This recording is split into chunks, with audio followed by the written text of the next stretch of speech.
I'm having breakfast with Mary Lee. Yo-do-do-do-dee.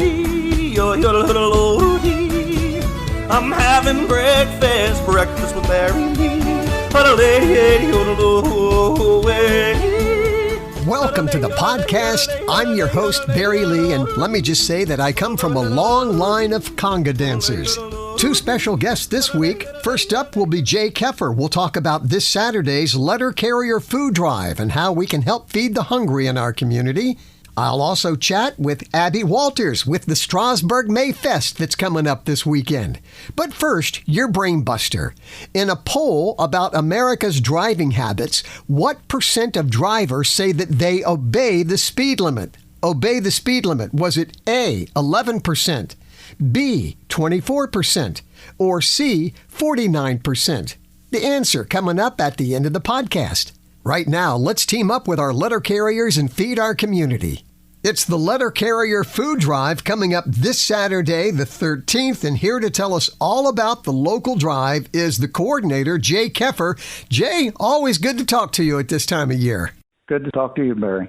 Even though this is a national drive, obviously we're going to talk about the local drive. What areas are we talking about when we talk about the local drive? Okay, we do Winchester and Berryville and basically all of Frederick County and Clarke County. All right, so people in those jurisdictions should be checking their mailbox because they're going to be getting a little postcard from you, right? What's on the postcard? It just tells people that if they want to donate, just to please place their food items on or beside the mailbox and the letter carrier will pick it up. So the idea is that we're helping feed those in need in our community with non-perishable food items, and letter carriers in the areas that you just mentioned, they've got a lot to do this coming Saturday, but tell me where the food's going to be taken to. All right. Since we have basically 7 different post offices that have carriers, each one of those post offices has a food pantry that gets the food direct from those carriers. That is cool. Obviously, the carriers can't fit all of this stuff in the truck, and this is where you've got sort of runners involved. Yes, we have some of the supervisors go out and get it. We have volunteers and pickup trucks that go out and help some of the carriers and bring the food back for them. People say it's a post office food drive. It's a letter carrier food drive. The National Association of Letter Carriers sponsors this, but being a rural area, we have a lot of rural carriers and a lot of contract carriers. So everybody chips in. We got postmasters and supervisors and clerks that all help out. I have probably 15 or 20 retirees that come in and help out on this. And then each of the 6 food pantries has their volunteers that come with them, and they help unload the trucks for the carriers, and then they take it directly back to their food pantry. There's no cost involved in this at all, and everything is just volunteers. And we don't have any overhead or anything. We just pick up the food and see that the food pantries get it. So obviously we're looking for non-perishables and no glass, please. Any suggestions of what these food pantries are requesting? Yes, of course, canned goods, canned meat, fish, chicken, vegetables, fruit, cereal, mac and cheese is a good one, peanut butter, pasta, and soups, things like that. And what kind of containers should we have these in for our letter carriers to pick up on Saturday the 13th? Well, if you can just put them in the plastic bags, grocery bags, that way they can pick it up, a bag full at a time. Obviously, you want those out early. Yes, because we don't know. Sometimes the trucks might get there before the carriers. Aha, okay. I love how you're working with the local food banks within the jurisdictions of the local post offices. What about people like me? I pick up my mail in Middletown and you have a post office box. How do we participate? Well, if you want to, you could just bring it in and put it in the lobby of the post office. Perfect.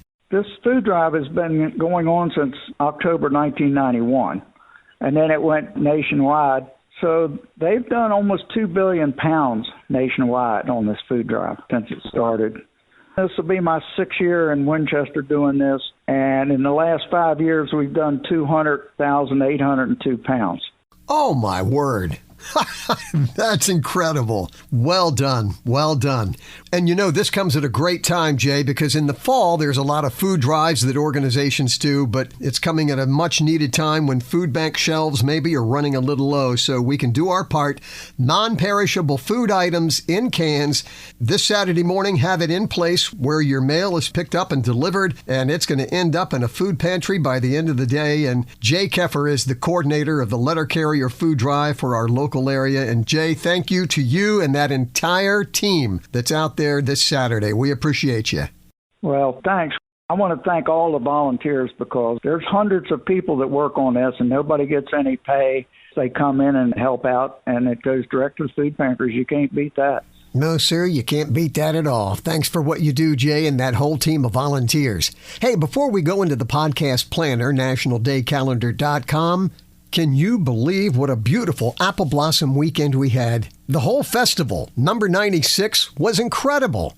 Congratulations and thanks to Brad Veach, Executive Director of the festival, to President Sharon Gromling, to all those thousands of volunteers, to the committees, to all the hard work, to our Winchester City Police Department, the Winchester City Sheriff's Department, and Frederick County Sheriffs, and to all law enforcement that stepped in to help out. To all the fire and rescue people that were on standby, keeping us safe, well done and thanks for a beautiful weekend and festival.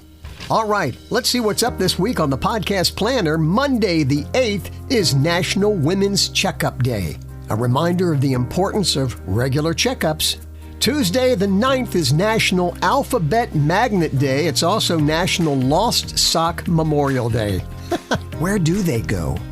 Wednesday the 10th, National Clean Up Your Room Day. It's also National Shrimp Day. Oh, I love shrimp.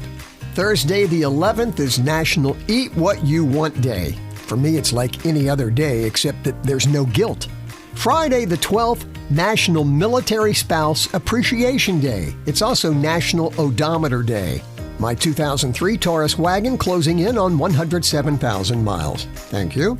Saturday, the 13th, it's National Crouton Day. And why do we keep them in foil bags when the bread's already stale? It's also National Fruit Cocktail Day.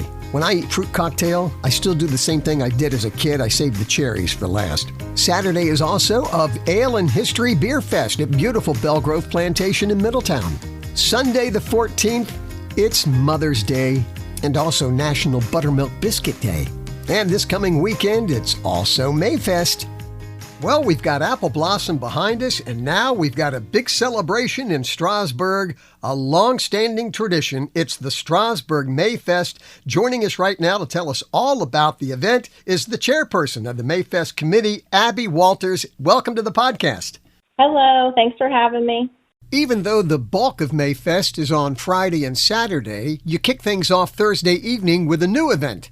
We have esports, which is video gaming, and that's located in the Box Office Brewery, and that will be Thursday evening, Friday evening, and Saturday during the day.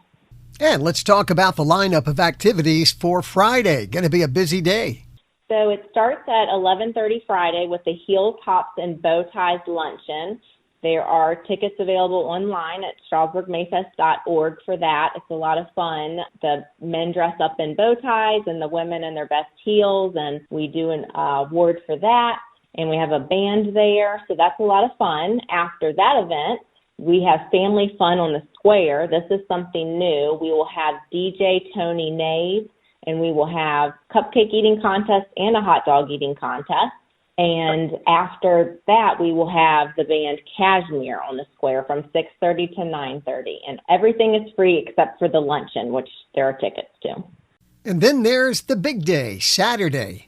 So we have our normal festival with lots of kids' activities, bounce houses, face painting, tons of crafters and vendors selling a lot of handmade things, a lot of unique finds. We've got demonstrators. We've really grown the event to include those crafters and vendors in the Emporium parking lot and also the Town Hall and Strasburg Square area. We start at 10 a.m. and the parade is at 4 o'clock.